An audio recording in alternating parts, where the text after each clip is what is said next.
process here on how to save your marriage from divorce, and specifically the first things that you need to do when your spouse says they want out. When they say, I love you, but I'm not in love with you, I want a divorce, maybe it's better if we separate. So I'm going to share with you guys exactly this process that we've used to help save over 15,000 marriages now. I'm going to go ahead and share my screen. So let me know in the comments if you can see and hear this okay, because I've got lots of tech pieces going on. I want to make sure they work for you. So leave a comment, raise your hand, say me if your spouse is wanting out, if your marriage isn't where you want it to be. If so, you are not alone. And like I mentioned, here at High Thrive Coaching, we have helped so many thousands of couples now to turn this exact situation around. And I want to go deep into the first thing that you need to do to save your marriage from divorce. Before I do that, let me know in the comments here, what is your primary problem? Because that will really determine how I can help serve you best. So leave a comment and let me know, do you have divorce filed? Are you couple A? Your spouse maybe has a lawyer, they've already filed for divorce, they're talking about divorce, they're threatening divorce, maybe you're currently separated, they say they want out of the relationship. You want to know what you can do to stop this and how to get back with them forever. Are you couple B, where you have maybe no trust or affairs, maybe multiple affairs?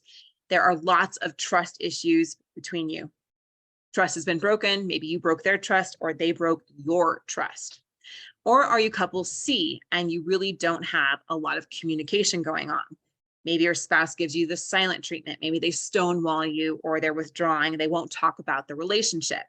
Maybe your spouse won't open up and they're avoiding some of that deeper communication. So let me know in the chat, which one of these is your primary problem? How would you describe your relationship? And I will give you resources on exactly how to deal with these 3 different areas of relationship when it's struggling.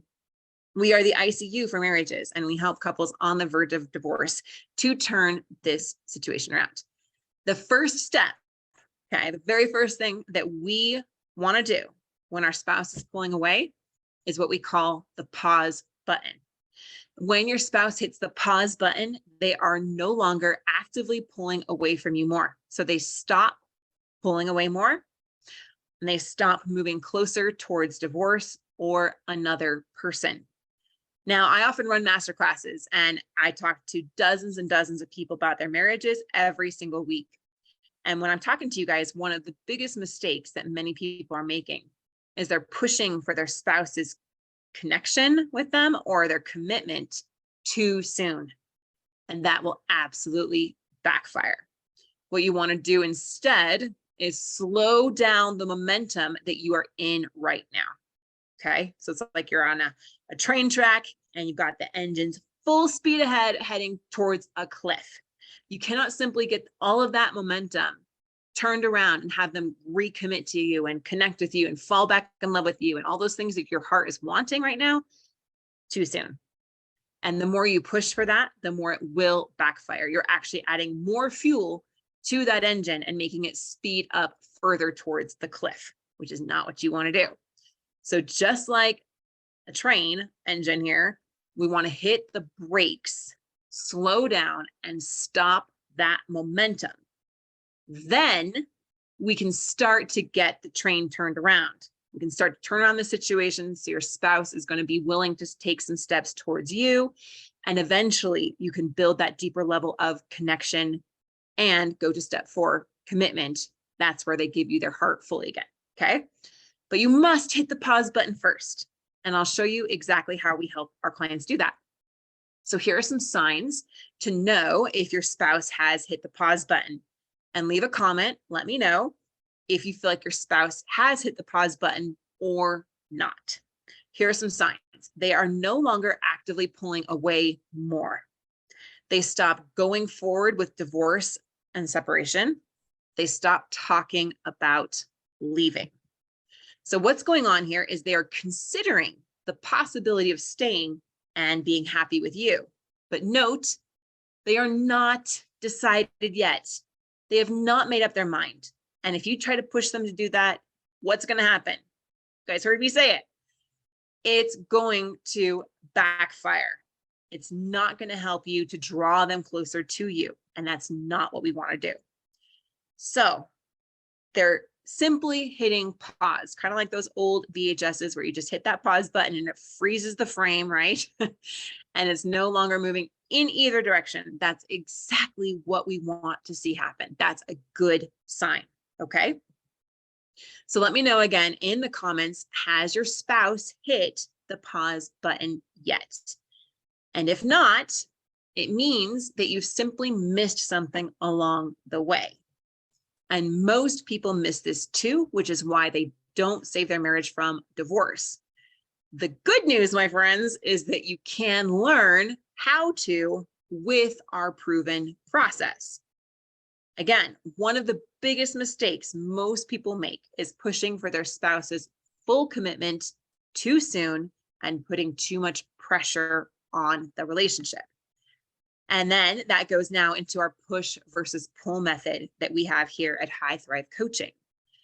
Here are some very common mistakes that most people make when their spouse is pulling away from them. I have made every single one of these, so I'll be the first to raise my hand.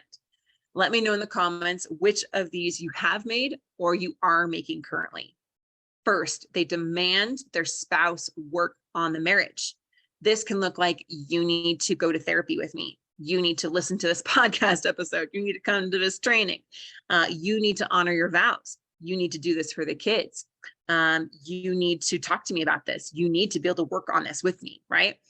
And while you might be right, they do need to honor their marriage vows. The point is, at this time, they don't want to. And they've made a decision to move away from that. And so the more you push them to try to do it, the more it will only push them further away. Right? When you've made up your mind that you don't want to do something and someone says, you have to do this, or you need to do this, does it make you any more willing to do it? No, we're very stubborn creatures, right? We dig our heels in more and we become even more determined not to do that thing.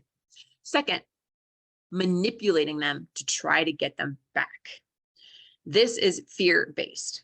Manipulation can be very obvious forms of manipulation, like threatening to take the kids, threatening to get custody of them, threatening to ruin them financially. I'm going to ruin your reputation. I'm going to tell your mom everything that you did, right? These kind of obvious like threats that we could make. Or if you go with your affair partner, then I'm going to go do whatever I want with whoever I want, right? It can also be more subtle forms of manipulation. This can be more passive aggressive. It could be giving them the silent treatment. It could be taking away something from them to try to get back at them, or make them see that they're going to miss you when they're no longer with you. It could be even pretending that someone at work is interested in you, or pretending that someone on social media is interested in you, and that will make them jealous. And then maybe they'll want to come back and they'll see that, oh, I'm going to lose them, right? Any kind of behavior like that, it's not pretty. These are ugly things that we do, but we do them. So again, you're not alone if you've made some of these mistakes. I've made them as well. Begging, pleading, acting out of desperation is the third biggest mistake that we see happening. This looks like, please don't go. Please give me another chance. Please, please, please, please, please. I'm begging you. I'll do anything. I'll meet all your needs. I'll make all those changes. Everything you said you don't like, I'll make sure I do it, right? And it just absolutely comes out of desperation. All right. And the last one here, the fourth, is freezing and doing nothing out of fear. Sometimes we're so overwhelmed. We're so unsure. We don't want to do the wrong thing, probably because we have done the wrong thing in the past and it didn't work out. So now we're so hesitant. We don't want to do the wrong thing. We don't want to say the wrong thing. So we end up doing nothing.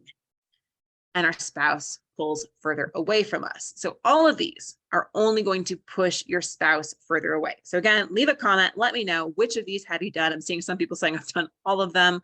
I've definitely done the begging, the pleading, even trying to work on yourself, texting her, sending her flowers, trying to use the kids against them, any of those behaviors. Where are they all coming from? What is the root of all of that behavior? The root is fear. It is scary. It is terrifying when your spouse wants to leave you. And that level of pain and rejection, we don't want to be alone.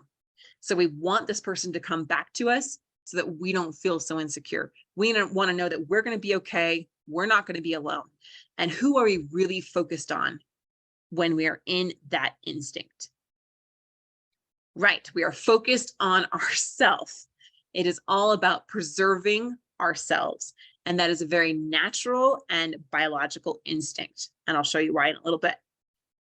But if we stay there, we know that we're not going to get a good result. Your spouse is not going to come back to you just because you're afraid. They're not going to come back to you because you're angry. They're not going to come back to you because you threatened them or scared them or manipulated them to come back. They won't. And even if they do, that's not what you want anyway. You don't want your spouse to come back to you because you manipulated them to do so, because you scared them into it, because they felt bad for you, because they didn't want to see you hurt or angry anymore, right? And that's what we call codependency. You want your spouse to come back to you because they want to be with you. They want to be with you, they love you, and they accept you for who you really are, flaws and all.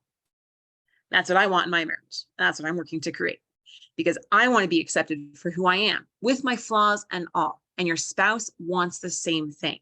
And that is what we help our clients create.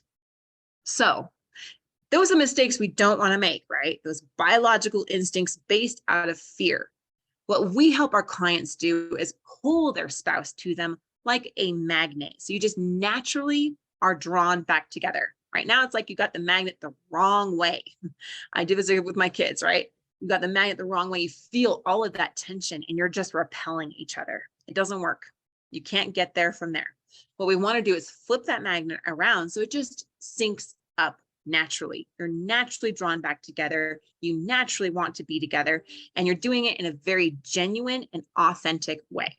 So how do we do that? We take the pressure off so they no longer feel the need to have more space from you. We take the pressure off of you, take the pressure off of them, and take the pressure off the marriage. More often than not, when you're coming at them with all this fear, desperation, pleading, begging, manipulating, over apologizing, over trying to work on your marriage, overdoing it, right? That's putting so much pressure on them to come back to you and to work on the relationship. It's going to backfire. So we're going to take that pressure off of them and off of you and off of the relationship. So you have space for them to hit that pause button so that they no longer feel the need to move further away from you. Make sense? Leave a comment, say pause button if this is resonating and making sense with you and you want your spouse to get there, to stop pulling away from you more. All right. Second, we actually want to validate them. And third, increase understanding. We want to get outside of focusing so much on ourselves, which is a natural instinct, and we show our clients how to feel the emotions, how to process through the emotions, but don't get stuck in an instinctual reaction that is not your higher self. We show them how to shift that to go to the higher reasoning part of themselves, right? The part that says, thanks for listening to The Thriving Marriage, your A to Z blueprint for not just surviving marriage, but thriving. Until next time, my friends, thrive on.